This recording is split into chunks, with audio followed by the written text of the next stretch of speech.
lecture today with someone who you know or think, oh, if only Bob were here, you can send a link to Bob, no problem. So you can look on our website in the next few days and it will be all ready to go. We're good? Okay. At the mercy of the technology, as always. So welcome to our Green Wedge Public Lecture.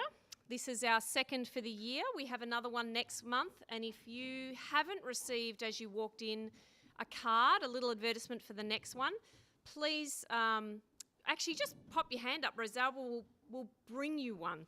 But she probably got to most people. So the next one is on the Indigenous voice to Parliament. Oh, look, she's even got her hostess hands. Kaz would like one? Yeah. All right, while she's doing that, I'll introduce myself. My name's Sally Agostino. I'm the pastor of the church that normally meets here on a Sunday. This is not a church service. We especially kind of take away the churchy elements for events like this. We don't sing, we don't pray out loud. You'll never know when we're actually praying. Covert operation, no, not really. So normally on a Sunday morning we meet here at 10:30. And that's an opportunity for people to celebrate faith, but also explore faith. And this church has been running for 25 years, and we really do value our little phrase, which is, we welcome you where you're at. If that's someone who is exploring faith, doubting, questioning, or just completely in love with faith, all are welcome. So please keep that in mind.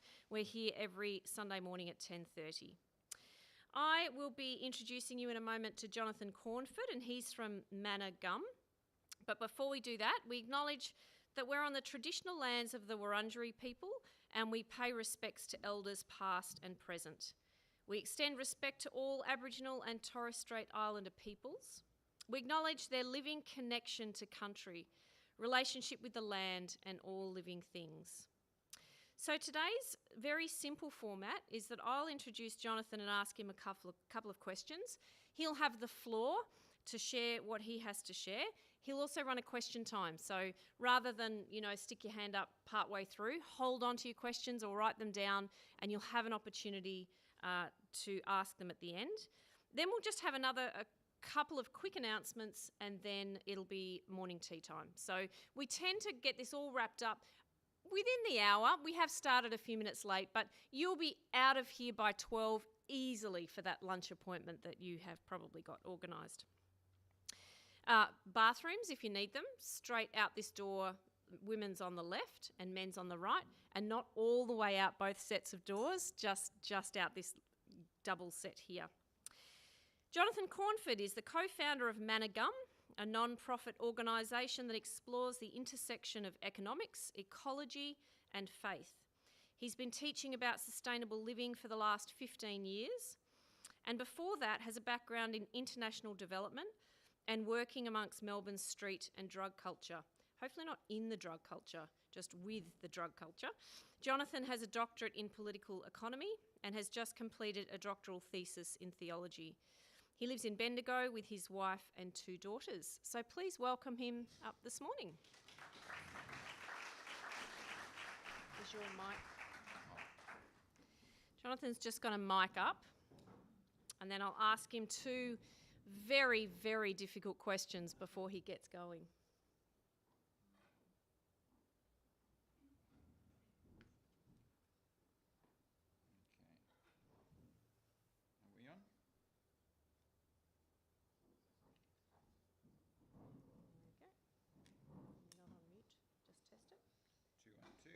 You hear me okay?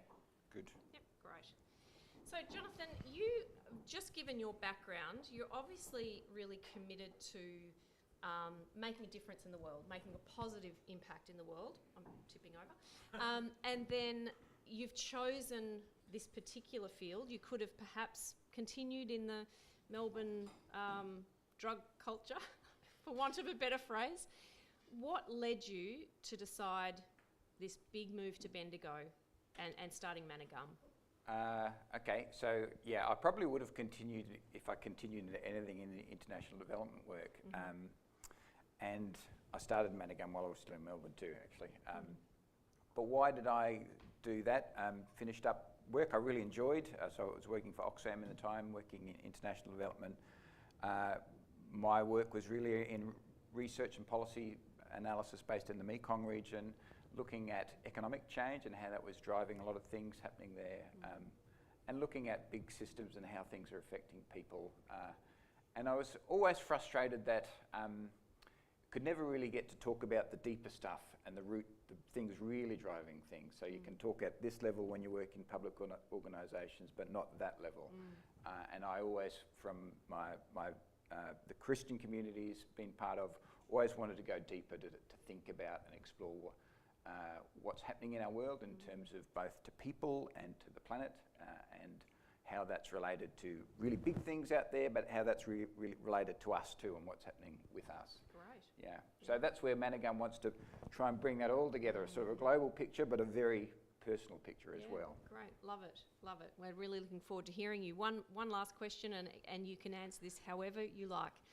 What kinds of things bring you joy? Movement and really brings me joy. So I love sport. I love just a ball. You know, I'm one of those. I'm like a dog. That is one of the simple joys of life for me. Just running around after a ball somehow in some way. If we threw one now, would it really? Yeah, I would be sort of following its movement. And no one bring out any balls right now. Food brings me joy. Okay. I do like food. Should we put the roller door down, or are we okay? You know, are we all right? I can be dangerous in a room of good food. And look, good conversation as well. And actually also really being out in the bush is one of the big joys for me. Excellent. All right, we are really looking forward to hearing from you. Bit closer. On the collar. Okay, great. Thanks, Jonathan. Well, thank you, Sally, and I'm really happy to be here. And I know some of you guys and met some of you before, but hopefully I'll get to meet some of the rest of you afterwards. So as I've just said, my background, my first training really was in political economy. But these days I tend to work and speak more as a theologian, albeit largely on issues to do with politics and the economy. Today will be a bit different though. Theological concerns are going to take a complete backseat for me, and I'm really going to talk primarily about issues that concern the broader Australian public, whatever your religious perspective, and I'm going to speak in terms that I think that are understandable for everyone. It will be quickly apparent, however, that as we get into this subject matter, very quickly moves into questions of values and worldview, how we interpret life and the meaning of life, the universe and everything, that sort of stuff. So I'd be less than honest if I didn't confess that the sorts of ideas I'm going to talk about are fully grounded in my Christian worldview, and they're if you like, an outworking of the heritage of thinking that I've had from that background. But I think, and I hope you'll see, that doesn't mean you need to share that worldview to agree with these ideas. And in fact, I know there's lots of people of different faiths and non-faith who are converging on many of these same ideas as well. So I did want to make that point, especially for the Christians in the room, because in Australia today, there's still, I think, amongst Australian Christians, a woefully inadequate view that Christianity has anything at all to say about the matters I'm going to talk about today, let alone to make a contribution to a broader public and plural debate. So my talk today will almost wholly be on so-called secular matters, but you'll forgive me if I can't resist from just making the odd theological aside here and there. And just to prove the point, I'm going to begin with the story of a recent epiphany I had. So I was in the supermarket the other day, and I noted that Samboy cheese and onion chips are now $5, or $5.25 to be precise. Now that may seem a fairly random example to you, but for me, Samboy cheese and onion chips represent the pinnacle of potato chips, which is itself a food group which has something like a sacramental significance for me. So this was a light bulb moment for me. Yeah, prices really have gone up. Now, everyone knows prices have gone up, and we're seeing that all the time, and we're all feeling some pain. But some are feeling more pain than others. So the price of non-discretionary food expenditure, that's the price of food, housing, petrol, energy, that's rising faster than the price of non-discretionary food, non-discretionary expenditure, things like TVs and overseas holidays. So that is the price of things that make up the bulk of the budget of low-income families is rising faster than the price of the things that make up a large part of the budget of high-income families. As the economist Richard Dennis puts it, the price of living poorly is going up faster than the price of living richly. So while I fret about my Sandboy chips, there's an increasing number of families who are facing a real cost of living crisis in Australia. Now, in the language of our politicians and the media and the Reserve Bank, we're in a period of inflation. And inflation is simply the technical word that we use to say that prices are going up. However, the term inflation is a little bit misleading and also a bit unhelpful because it comes with a baggage of about 30 years of monetary policy in which inflation has been understood as primarily caused by rising wages. And indeed, inflation is the central economic villain that the Reserve Bank, the independent Reserve Bank, was appointed, the valiant and independent Reserve Bank was appointed to fight armed only with interest rates. So yes, as everyone knows, we are in the midst of an inflationary period at the moment. However, this time is different. As I've just said, under the standard economic orthodoxy still dominant in the Reserve Bank, inflation is a product of rising wages, which is the sign of an overheating economy. So raising interest rates is the undiscriminating bucket of cold water that they use to try and cool the whole thing down and eventually to try and bring wages and prices back under control. The problem is, the rising prices we see today are not the product of rising wages, but of something rather different. In particular, they're the product of external shocks in the global system, primarily the impact of the COVID pandemic and Russia's invasion of Ukraine, which we all know, right? Behind these external shocks as well, there's also been, largely unnoticed, a steadily rising tide of resource scarcity in the global system, particularly in areas such as critical minerals. And behind that, there has been an even faster rising tide of corporate profit-taking in the supply chain. So last year in Australia, real wages fell by 4.5%, which is its largest single fall ever. While the profits of large corporations, and especially those in key sectors where they're able to exploit supply chain disruption or consumer desperation or their own market power, their profits have gone up radically. So over COVID, mining profits rose by 89%. In the last 18 months or so, Coles and Woolies and the big four banks have all recorded bumper profits. According to Jim Stanford from the Centre for Future Work, quote, inflation would have stayed within or near the Reserve Bank target band, that's where they want to keep inflation, if companies had not squeezed consumers through their excessive price increases. To put it simply, large companies have exploited real conditions of supply constraint to make bigger profits, and so driven the cost of living crisis that we now find ourselves in. Some of you may have heard that just on Thursday, I think it was, the Fair Work Commission announced quite a large wage rise for minimum and award wage earners. And if you saw that report, you would have seen it immediately followed by another report on virtually any media outlet that reported it, that the business lobby are arguing that this is a danger to further inflation. Now, you see that every time there's some sort of wage rise, despite the fact that it has been pretty clearly shown that in this inflation, corporate profits represent a vastly higher proportion of that inflation than wages, and yet we never see, when Woolies report a bumper profit, anyone talking about inflation. Meanwhile, the Reserve Bank continues to fight the economic problems of the 1970s by continually raising interest rates, further compounding the impact on low-income families by driving up the cost of housing and forcing down real wages further. Now, don't worry, I'm not going to be giving you a lecture on monetary policy. I'm going to finish that little spiel there. I wanted to say all that by way of introduction to set the scene for what I really want to talk about today.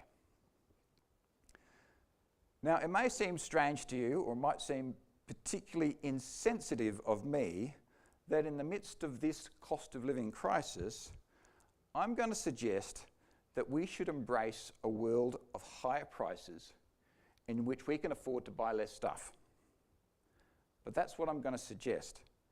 And our current cost of living crisis offers strong reasons for why we should do that. Indeed, the embrace of higher prices that I'm going to suggest is precisely to avoid the sorts of inequities and injustice and suffering that we're seeing going on at the moment, and precisely to improve the well-being, the health, and the economic security of those who are currently being forced to an increasingly dire predicament. So what I want to propose today is that Australia shift to what I'm calling a downshifting economy, based on a new vision of the Australian way of life. Now, I'm going to be the first to admit that by the standards of today's political debate, the ideas I'm going to discuss with you today exist in the world of political fairy tales. Or rather, as I prefer to put it, this is going to be an exercise in political imagination. For the duration of the next 30 minutes or so, I want you just to put aside the fact that the things I talk about are completely unworkable in our current political environment, and just settle into a story of a world that might be. Now, why would I waste your time asking you to do that? Because even though these ideas are untenable in the current world of politics, they are actually imminently viable in a practical, an economic, and a policy sense. Many of them are indeed ready to go now, if we had the political will to pursue them.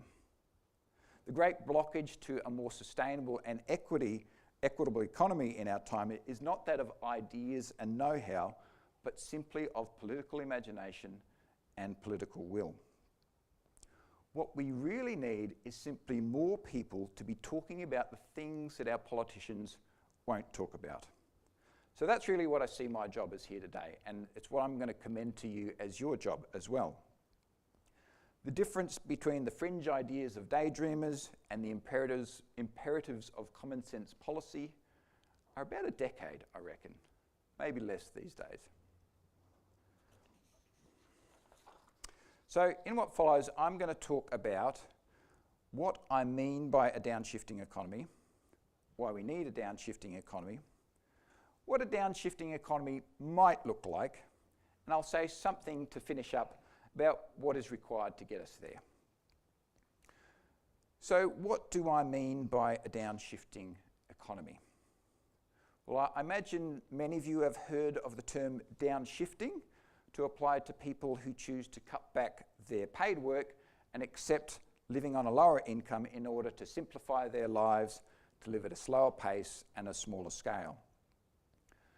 Most who undertake this reduction in work, income and consumption do so for both reasons of personal well-being or quality of life and in order to reduce their ecological footprint.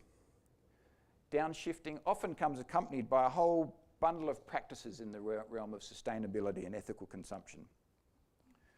Nearly all downshifters do it in order to have more time to devote to some other pursuit, whether that be family or community, the arts, social justice, sustainability, or all of the above. So my wife and I made this choice almost 30 years ago when we got married, except technically we didn't downshift, we just never shifted up. Currently, our income places us in the bottom 30% of Australian households by an income measure, which is a step up from the bottom 20% for where we've been for most of our marriage. So what is the link between income and happiness? Well, everyone pays lip service to the idea that money doesn't buy us happiness, but we do tend to be rather impressed by the fact that it buys a hell of a lot of other stuff, doesn't it? Now, there have been a lot of studies now about the link between income and happiness internationally now for about 3 decades or so. And the findings from those studies are quite robust, actually. And to summarise them, the key findings from it looks something like this. If you ask people how much money they would need to be content or to be happy, the answer generally comes in round about 20% more. Now that figure seems to apply whether people are on $20,000, $50,000 or $500,000. Contentedness looks to lie just about 20% in front of us. Now, when people experience a rise in income, they generally experience a rise in happiness. But this is temporary. Before long, their happiness levels revert to about where they were before. This is what psychologists and economists call habituation, the new normal. Now, this phenomenon applies to all levels of the income strata except one. When the bottom strata of income earners receive an increase in income, they experience an increase in happiness, which is long-lasting in its effect. Now, conversely, when people experience a reduction in income, there is also a reduction in happiness. Surprise, surprise. However, this effect is long-lasting. It's not temporary.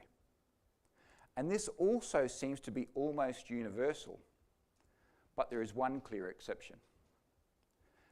People who voluntarily choose to live on a lower income for values-based reasons, when they drop in income, they experience an increase in happiness. And that effect is long-lasting. Now, the final thing to say about the relationship between income and happiness, and this is a very robust finding across international experience, is that the larger the gap between the top income earners and the bottom income earners, the less happy everyone is. Conversely, the smaller the gap between the top income earners and the bottom income earners, that is, the more equitable the society, the happier everyone is. Now let's put this in perspective. Australia is an incredibly affluent society. Although Kim and I, by choice, are among the bottom 30% of Australian households in income terms, globally we are in the top 15% of income earners. Australians are the 7th highest income earners in the world, and we have the 3rd highest net household wealth. So let's be clear. Downshifting in Australia is generally not a choice to be poor. It's a choice to move from vast affluence to a little less affluence. Now, I would personally recommend downshifting as a lifestyle choice for most Australians. Not all, because I think there are still some Australians for whom they need the opposite movement. But today, what I want to suggest is that we pursue a kind of downshifting at the level of the national economy. That is, we pursue an economy in which there is a structural reduction in the material throughput and in the energy consumption of Australian households, businesses and industry. To be blunt, we pursue an economy in which Australians have and use less stuff. And to do that requires, amongst other things, that most things, but crucially not everything, become more expensive, which means that real incomes will be lower. You can now see that I wasn't exaggerating when I said that these ideas are not politically tenable at the moment. In fact, what I've just said constitutes an unspeakable heresy to all the major political parties, and I'd include the Greens in that as well. It would be seen as instantaneous political suicide to utter such thoughts. As we all know, the Australian way of life, favourite term of Scott Morrison's, is a political construction whose place in the national conversation is somewhat sacrosanct. Whatever you might actually think about it, it's not something you can publicly question. What is the Australian way of life? Well, like all such political slogans, it's a chimera that can be bent to serve different purposes. But we all understand that the acorn at the middle of it is that it boils down to something like a high-income lifestyle, high-consumption lifestyle. The aspiration or the right, if not the actuality, to have a big house, a big car, and a frickin' big TV. If I work hard, and the fine print is, if I work hard in the right sector, I have an inalienable right to own a 7-litre V8 Ram Ute, to tow my ski boat down to my holiday house, Aussie, Aussie, Aussie.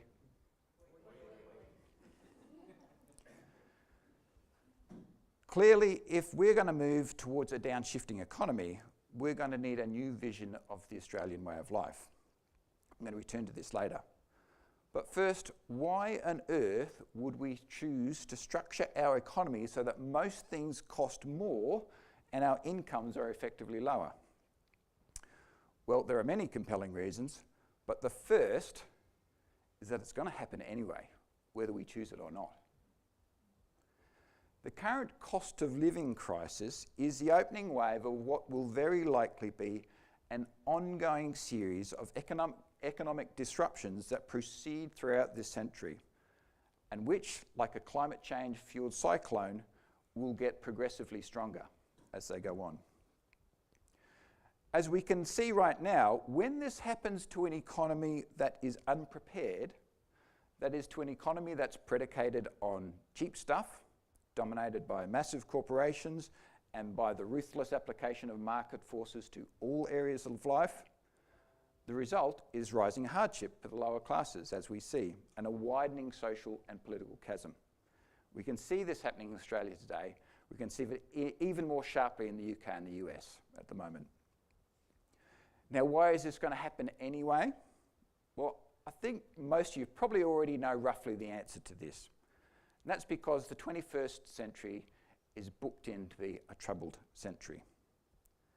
We are facing a series of simultaneous crises in the current world system, each one worrying in itself, but together terrifying, especially as they begin to feed back into each other in unpredictable ways. Just briefly, these simultaneous crises are, firstly, a multi-dimensional planetary ecological crisis, of which climate change is but just one component. Secondly, rising geopolitical tensions between the great powers and great power rivalry, accompanied by another massive arms build-up, and the first shots in a new economic warfare. Thirdly, by the ongoing instability and vulnerability of the world financial system. We did not fix things after 2007 at all. Fourth, by the revelation recently of the vulnerability of the world economy to epidemiological threats, as we saw with COVID. And fifth, due to the increasing scarcity of resources, critical resources, due to over-extraction, but made worse by all of the above factors. Now, I don't want to dwell on these crises any further. The challenges and disruptions that are caused by climate change alone is enough to give serious consideration to the sorts of ideas I want to discuss. The simple point I want to make is this. If we do not choose to restructure our life towards a way that we choose and like, it will be done to us in ways we do not like. But there are much more positive reasons for choosing a downshifting economy. Firstly, by seeking to decrease the material bulk of the stuff and energy we consume, and by seeking to refound the means by which we produce things and energy, the downshifting economy is a move towards living within planetary limits. It's a move to living with greater harmony with the ecological order that we all depend upon. In theological parlance, it's aligning ourselves with the order of creation, no longer ignoring the givenness and the giftedness of the earth. In the more mundane language of today's discourse, it's moving towards a sustainable economy. Secondly, a downshifting economy would not and could not ask all people to reduce their material consumption equally. It would certainly seek to reduce aggregate consumption and therefore average consumption. But it would do this primarily by constraining the current overconsumption of the top 50% of the population or so. Thus, a downshifting economy would seek to narrow the gap in the material standards of living between Australians, and especially the gap in the material security of Australians. It would be a more socially and just and equitable economy. Thirdly, a downshifting economy would be a healthier economy. I've already said that it would be promote better ecological health, but it would be a healthier economy in other ways. It would better support human health, broadly conceived, in terms of physical, mental, social, as well as economic needs. Moreover, I'm convinced that if done right, a downshifting economy would be a more healthy economy. It would be characterised by more varied and more dispersed economic units that are smaller and more numerous, and therefore more resilient to the sorts of instability that I've talked about. In summary, just as a downshifting lifestyle accepts a voluntary reduction in consumption to better accommodate the things that make for happiness, so too a downshifting economy would prioritise well-being over stuff and quality over quantity. Well, that's all rather lovely, but it still sounds rather like a fantasy. And the opponents of such ideas will always try to characterise it as such, a fantasy. However, the only reason these ideas sound so fantastic to us is that our mainstream political debate about economic policy in Australia is so narrow and so devoid of oxygen. The sorts of policies that would begin to move us in this direction are not some sort of philosopher's stone sought by alchemists. They are already well known to us. We can find them in our own economic history, some of it quite recent. Elements are being practiced today by other countries in the world, and they exist in already formulated policy proposals on the table that have been given a good deal of thought by policy specialists in all sorts of areas from taxation, energy, agriculture, housing, transport, you name it. The words of Moses to the Israelites on the cusp of entering the Promised Land seem appropriate. Surely the path that I'm showing you today is not too hard for you, nor is it too far away. It is not in heaven that you should say, who will go up to heaven for us, nor is it beyond the sea that you should say, who will cross the sea for us. No, the word is very near to you. It is in your mouth and in your heart. So what might a downshifting economy look like? Now, I need to be careful at this point because my talk could, and in the first draft of this, did devolve into quite a long and tedious list of policy measures. And I'm guessing that's not what you signed up for today. And I also don't want to pretend that I have some sewn up policy package where all the pieces fit together that Australia needs if you would only just elect me as Prime Minister. Rather, I simply want to point to the fact that there's a whole realm of knowledge, ideas and discussion that's going on and has been going on for some time now, but which rarely makes it into our national political conversation. My key purpose here, as I've said, is simply to try and expand the scope of our imagination. So let me give you a picture of what a downshifting economy might look like. Firstly, a downshifting economy would price in social and environmental externalities much more heavily, most notably, but not restricted to, a serious price on carbon. It would do this through a mixture of taxation and regulation. Overall, the responsibility for recycling and resource recovery will be progressively pushed onto manufacturers at point of design, rather than individual consumers standing at their waste bins.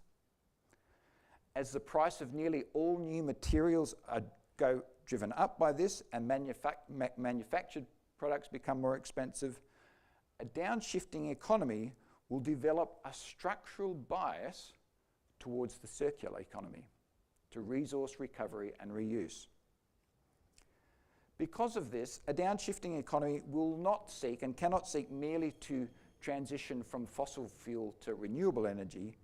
It must also include and incentivise an overall reduction in the energy intensity of our economy. We all need to use electricity in Australian households, business and industry.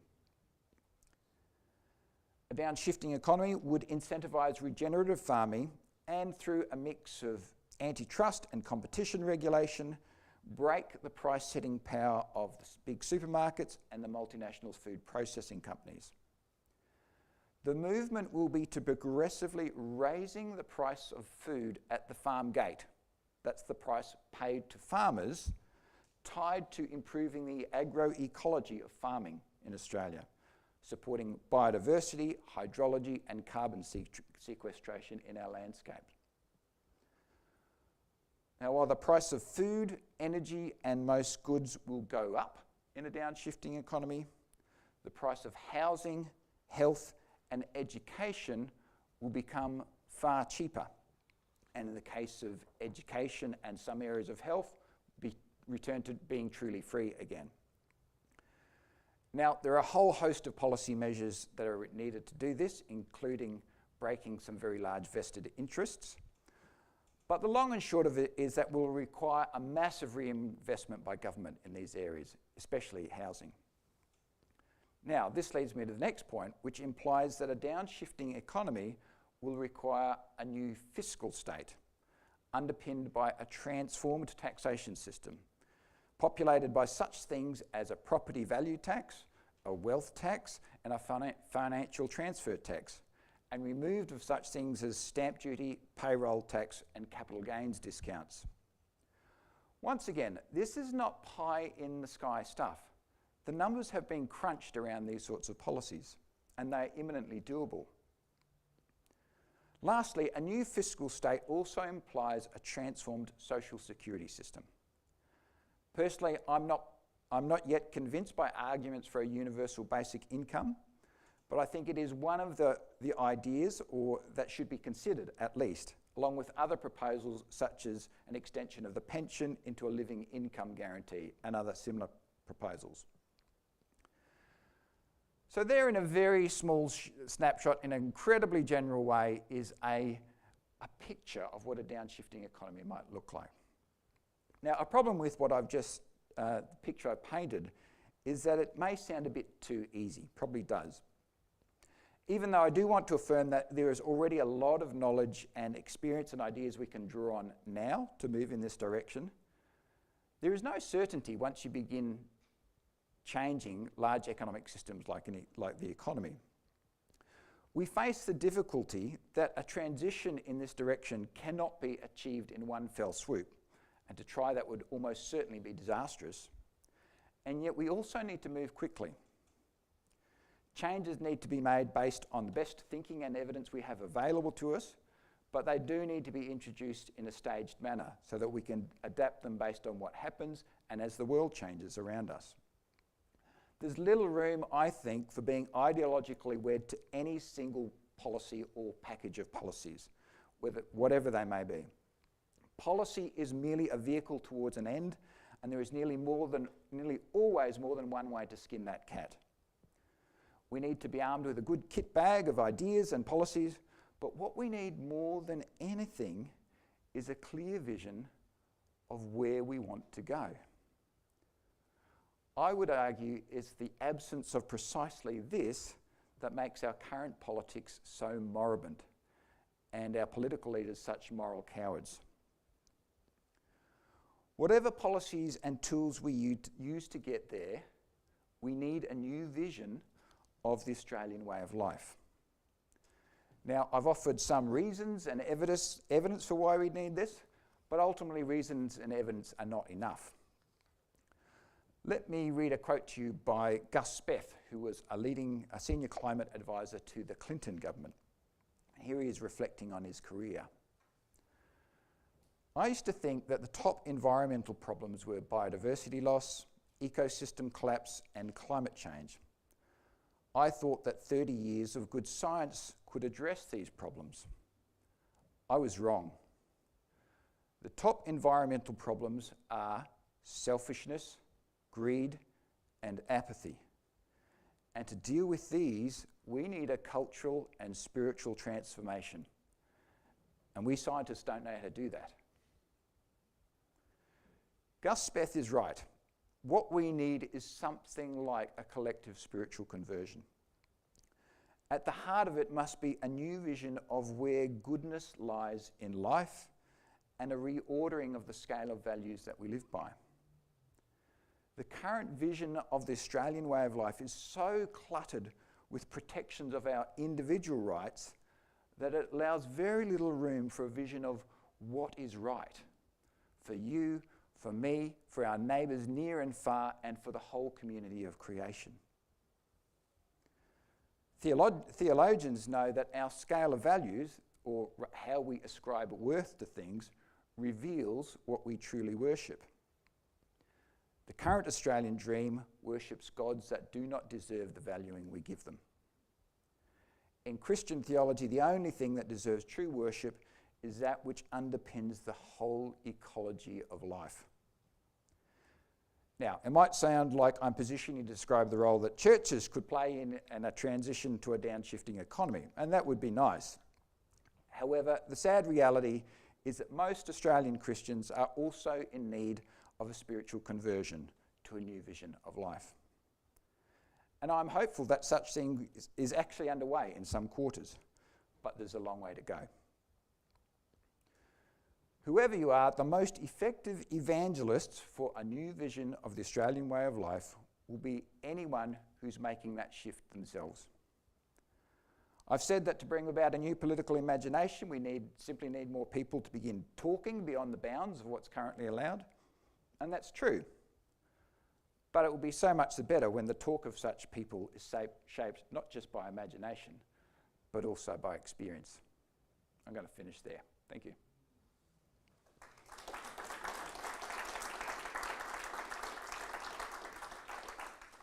So, yeah, happy to take questions, especially because I've gone super big picture and broad, and the devil is in the detail, as they say. Carolyn. I'm just really interested to know what prompted you and Kim, when you were saying sort of from when you were married you started living in that way.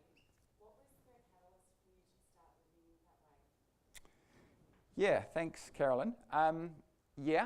So we grew up, so we had strong faith commitments in the church. We were both committed to social justice and had a sense of vocation working in the areas of social justice. And we had a framework both shaped by how we read the Bible, but also how we read the world around us, that we should endeavour to live simply so that others might simply live. That was the framework that we had. Turns out living simply can be quite complicated.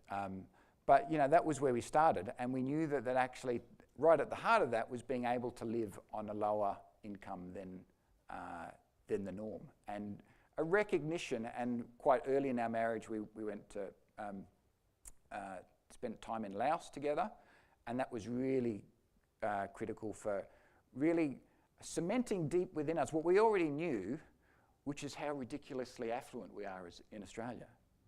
To go to a country that's described as one of the most poor in the world at the time, and yet see the flourishing of life actually amongst people who are quote unquote poor, and really starting to think much more deeply about what makes for well-being in life, what makes for happiness, how we're going here in Australia, affluent. So they're the sorts of things we were wrestling with when we're thinking about how we structured our own lives. Sally? Just when I asked this, can you kind of repeat the question? Oh, yes. Yes, sorry, I forgot. I love that you put your money where your mouth is, or lack of. So I get that there is a portion of this that we just, okay, right, we can all go home and have a think about what we can do personally. My question is around how do we vote? And I don't mean which party do we vote for, but if we don't see that political imagination happening, and we know that that's going to be a big part of the picture, what do we do about that? Yeah, it's a great question. So the question for the recording is of people watching this, great to try and think about more political imagination and talk about it, but how do we vote? Because we ultimately were left with a certain set of choices. In the short term, my answer is that we're given what the options that we have, and we can only choose from what's available. So I don't have much to say other than vote with great frustration, which is what I feel. I've often felt tempted to just put in a donkey vote. I never have, because I take our democratic right and responsibility to vote quite highly. But I've often felt that the choice is just so bad. But we need to choose from the least worst at times. We do need to take a long-term perspective of how we push the political conversation that our parties, so nearly all the parties are pretty much tapped into polling, right? I mean, that's what's driving policy for certainly Labor and the Coalition. The Greens have a stronger vision and ideological base, but they're still also tapped into polling as well.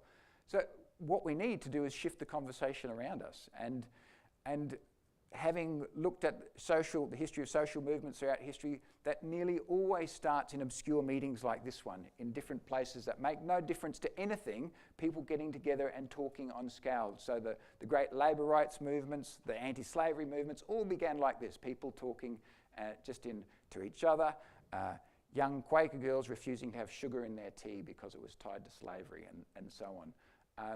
That's where it starts, and it doesn't happen quickly, but that's where nearly all social change begins. I don't have a better answer than that, I'm afraid. My question kind of dovetails with that, because I was going to ask you as well. We've, for a long time, been growing as much as our own food, like veggies, fruit, buying in bulky paper, all that kind of thing, but that is all just so tiny. Yes. Yep. So, as well as the voting side of things, like I feel like how we're living, I was kind of hoping other people go, great idea, we'll do that. Yes. But it just doesn't seem to happen by example. What's the next step, apart from little chats like this, which I guess you just alluded to? Is there anything else we can be doing to make a change in our community or through our elders? Oh yeah, so I think starting to do some of those things publicly. So, for example, ethical consumption, for example. The more you begin to do that, say, if you get little groups together to form cooperatives to bulk buy stuff, and you do that with a sort of a community presence, and you bring people into it for whom actually the difference it makes is a financial one, really, than their interest in the values. But it's a way to get into those sorts of conversations.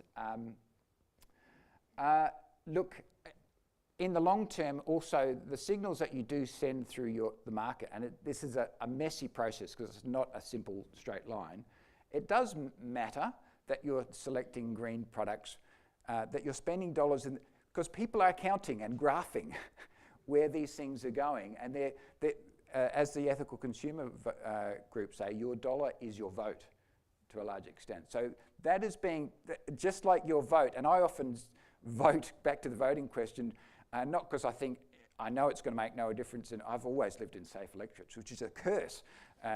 So I'm not going to change how the vote goes, but I just want to send a signal that I'm unhappy with the major, and that someone's going to count that vote and say, oh yeah, and likewise with how you spend. It's tiny, but you're sending signals. That's at some point is registering somewhere, even if there's not a neat line between the sorts of changes we want to see.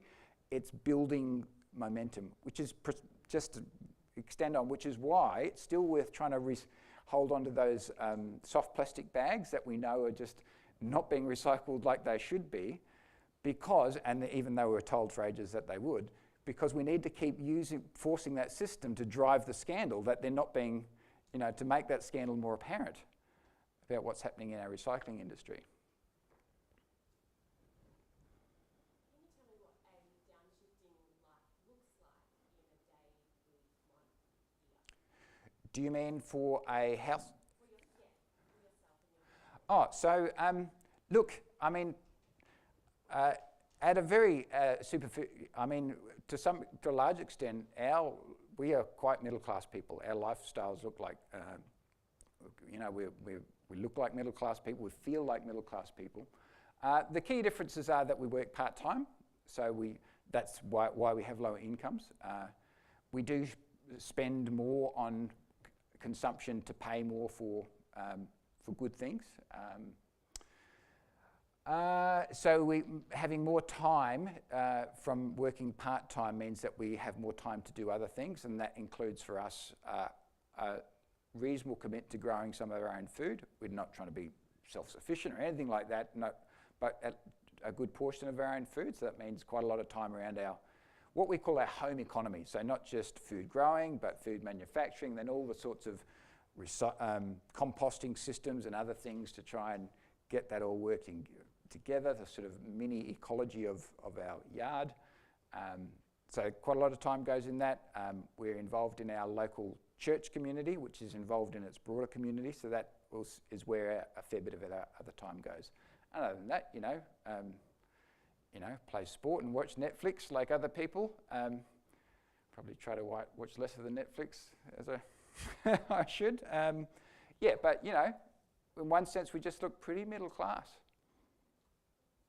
Have you been influenced by secular philosophy, like environmental philosophy from the 70s and 80s, like limits to growth, Yes, Limits to Growth report was very influential. Small is Beautiful, the E.F. Schumacher. So it's probably been some of the key ones. However, they're generally seen as secular philosophy, but actually lots of them actually have religious roots behind them. So I especially know with Limits, 1972, Limits to one of the big changing books that was published was called Small is Beautiful by E.F. Schumacher. It came out around about the same time as the Limits to Growth report by the Committee of Rome. Have you guys heard of that? So it was completely this report published, but basically trying to map up where resource use and population and consumption were all going, and saying, hey, down the track here, we're going to have a problem. And it was completely lambasted at the time. And now pretty much everything it said has been borne out to be true. So yes, I have been influenced by the... deep ecology has a religious undertones to it. The Norwegian philosopher coined the term, and so that's what had a lot of influence on the environmental movement. Yes, as well, yes. in the late 70s. Yeah, and I think the ecological movement has actually been very helpful for theologians in actually helping understanding the shape of our own faith actually a lot. So, and personally, the permaculture movement has actually approached a lot of the same issues and helped sort of clarify and reveal some of what's already inherent in the sorts of faith, worldview and assumptions I've lived with, but haven't really paid attention to the connections between things.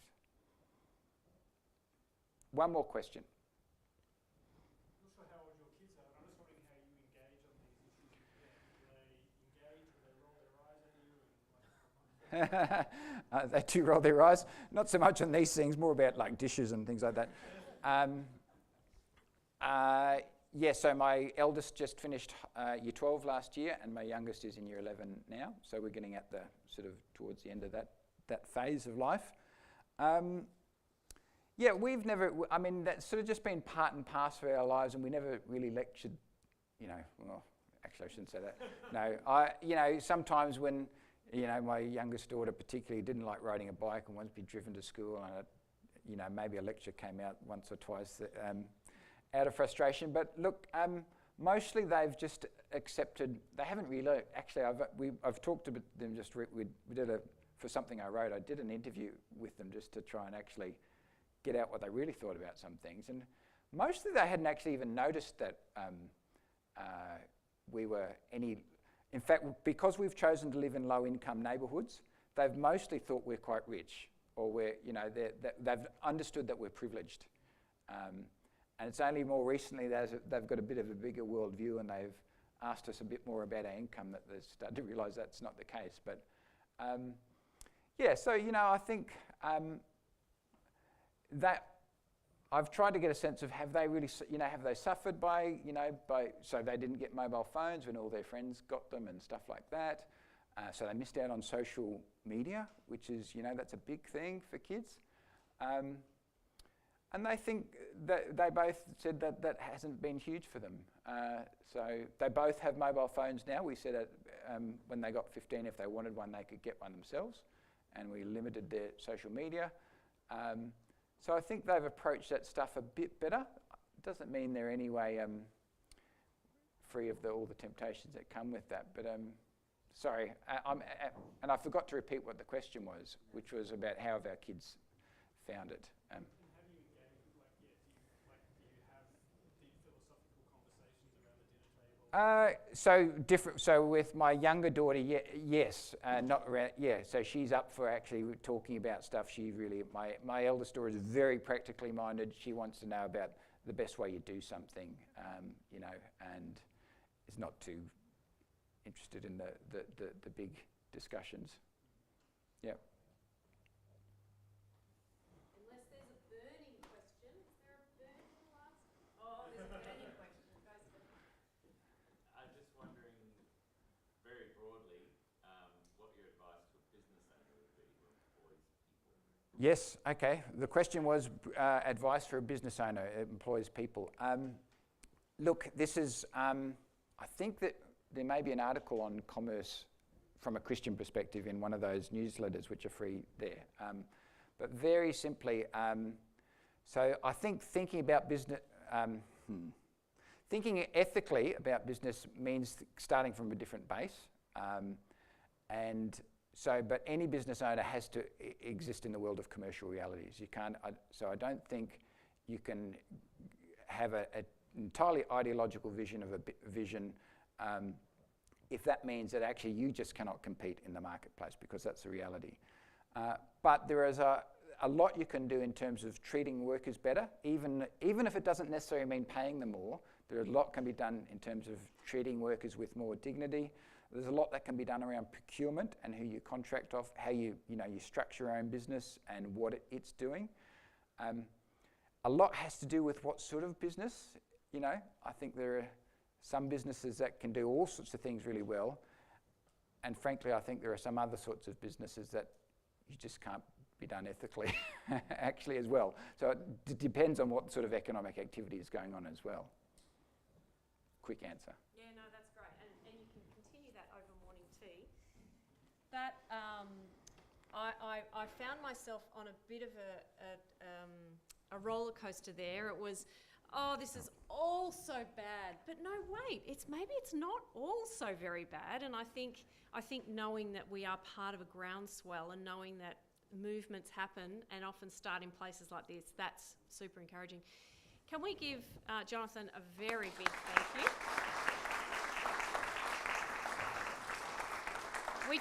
We just have a couple of quick things to get through before morning tea.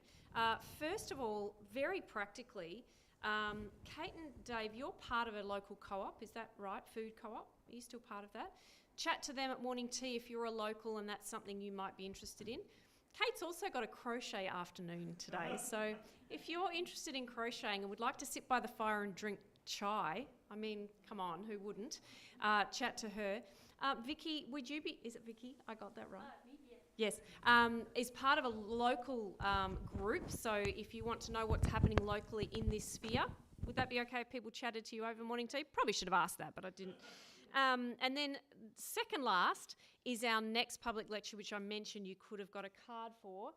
Reverend Glenn Lowry is a Wiradjuri man. He's a leader of the Cornford School of Public Policy at the Australian National University in Canberra and the Anglican Diocese of Melbourne's educator and advocate for the voice.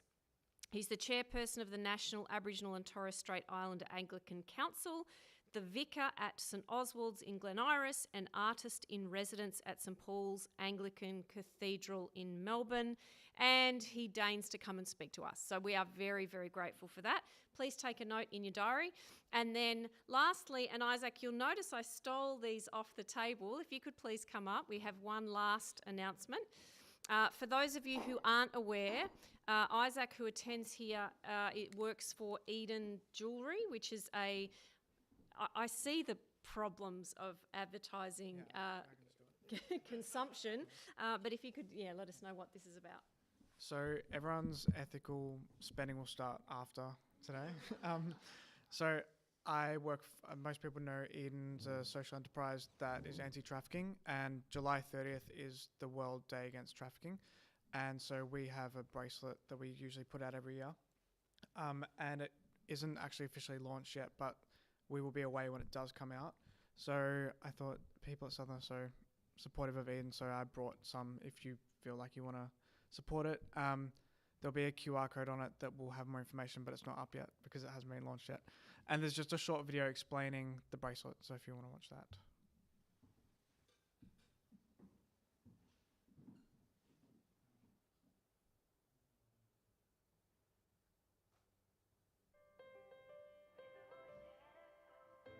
To have a voice is something that so many of us take for granted. However, the ability to speak and be heard is not a reality that the whole world shares. In fact, an estimated 50 million voices are currently being silenced by human trafficking. Join us as we speak up for those whose voices cannot be heard, as we join globally to mark the World Day Against Trafficking in Persons. Handmade by trafficking survivors for trafficking victims, the Be Their Voice bracelets speak out for those who are still trapped in modern-day slavery. At the same time, it helps fund frontline programs that bring women and girls into freedom, helping return their voice once again. Standing up on our own for the things we know. Raise a voice, hear it echo. Raise a voice, hear it echo.